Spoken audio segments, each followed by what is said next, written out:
Stop listening to people who say, hey, this is a waste of money, misinformation. A lot of people who say that, it just means I'm not gonna do my own research and there's multiple ways to do one thing. I just know my way and that's it. And I'm gonna preface this, doesn't matter if you're a seasoned expat or new, it's very simple. This can work for anybody. I've tested these things either myself or with other expats, and I work with immigration attorneys that deal with US Americans abroad on a day-to-day basis. So when I talk about things for you guys, that means I've done it myself or I've done it with other people to make sure it actually works. I just don't spew misinformation. I know that's what you guys are used to on social media, but I'm not one of those people. So here's the truth about keeping your US number active while you are abroad. If you haven't watched the first part of this video, go ahead and watch it first and then come back to this video. I've seen in the comments where people say, hey, Google Voice works. That's good if it works for you. But my goal is to make sure people have a foolproof method that actually works no matter what country they're in, whether they're on Wi-Fi or not, their phone is going to be working. The problem with Google Voice, it's classified as a VOIP/landline. Several banks simply won't send the two-factor authentications to VOIP numbers. And most people, what ends up happening is it gets rejected outright and you don't even know it. Same thing for MagicJack. They don't support short codes, which means you won't get those text messages for the two-factor authentication for your bank accounts and even other important things that you need it for while you're abroad. So if you depend on that for your money or your identity, it's risky. So if you want something inconsistent, go ahead, use Google Voice, or if it works for you, just keep it and then log off. You don't need to watch the rest of this video. I also seen the comments about Google Fi. Like I told a user in the comments, go read the fine print for yourself. Google Fi will work. If you're somebody that's going to be short term, 6 to 12 months, according to the fine print, if you are abroad for 6 to 12 months, they'll eventually suspend your cell phone plan. And guess what? That could be a time when you need it the most, and now you're stranded and trying to scramble to find a number while you are out, or while you're in another country that is not your native language. So now the other comment I seen, people said just use Wi-Fi calling on its own. That will work. But what happens when you don't have Wi-Fi? That cafe that you're in or that restaurant just cuts off and you need to call your Uber and the restaurant closed and you don't have access to the Wi-Fi anymore. Or you're too far away, you don't have access to the Wi-Fi. Now you can't call. Do you see a problem with that? I want people to always have a secure way of internet no matter where they're at.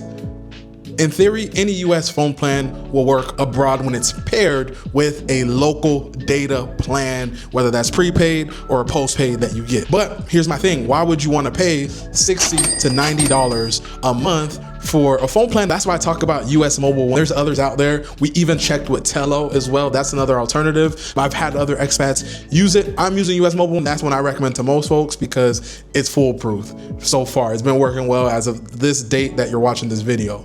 US Mobile is very affordable. The bare minimum plan that you have to get is the gigabyte plan, which is $10 a month. They also have the unlimited flex plan, the unlimited starter plan, and the unlimited premium. So those are your 4 options that you can utilize with US Mobile once you pair it with a local plan. And it can even work on its own if you're in the 180 countries that it supports. It's very simple, guys. If you're going to be abroad for a short amount of time, just stay with what you have and just get an eSIM and call it a day.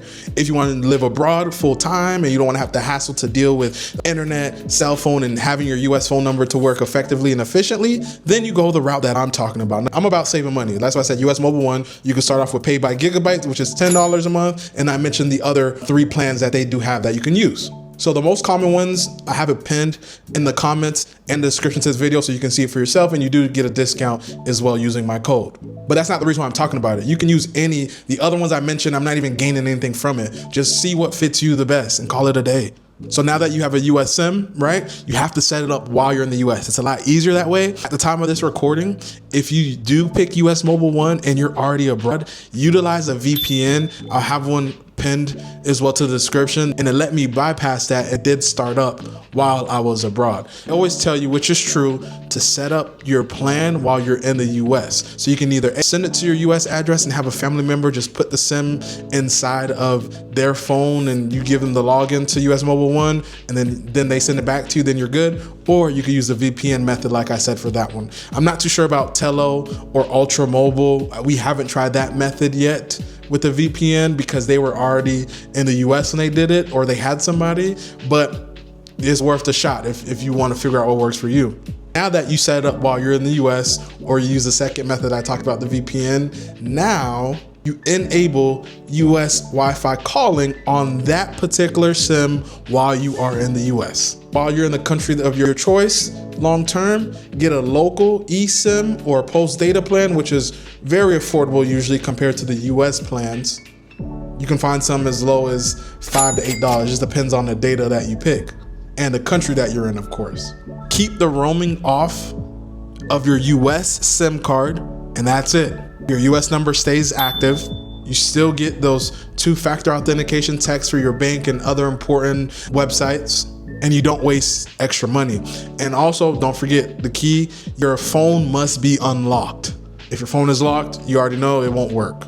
Unlocked as in, most people, they usually have their phone connected to like AT&T, for example. They have their regular phone plan, and then the additional $50 or whatever they pay a month to have their iPhone. That means technically that provider still owns it because you're paying them monthly for that phone. So make sure you either buy your phone outright before you leave, or just get an unlocked phone. This isn't a theory, this isn't misinformation. Just because it might be new to you, just do your own research. And if you like what you're using, just keep it. We don't care. If you find what works, or if you want to help out the community, provide things that actually work, and don't just say things if you're not doing it. If you want your US number to work abroad without breaking the bank, that's my method.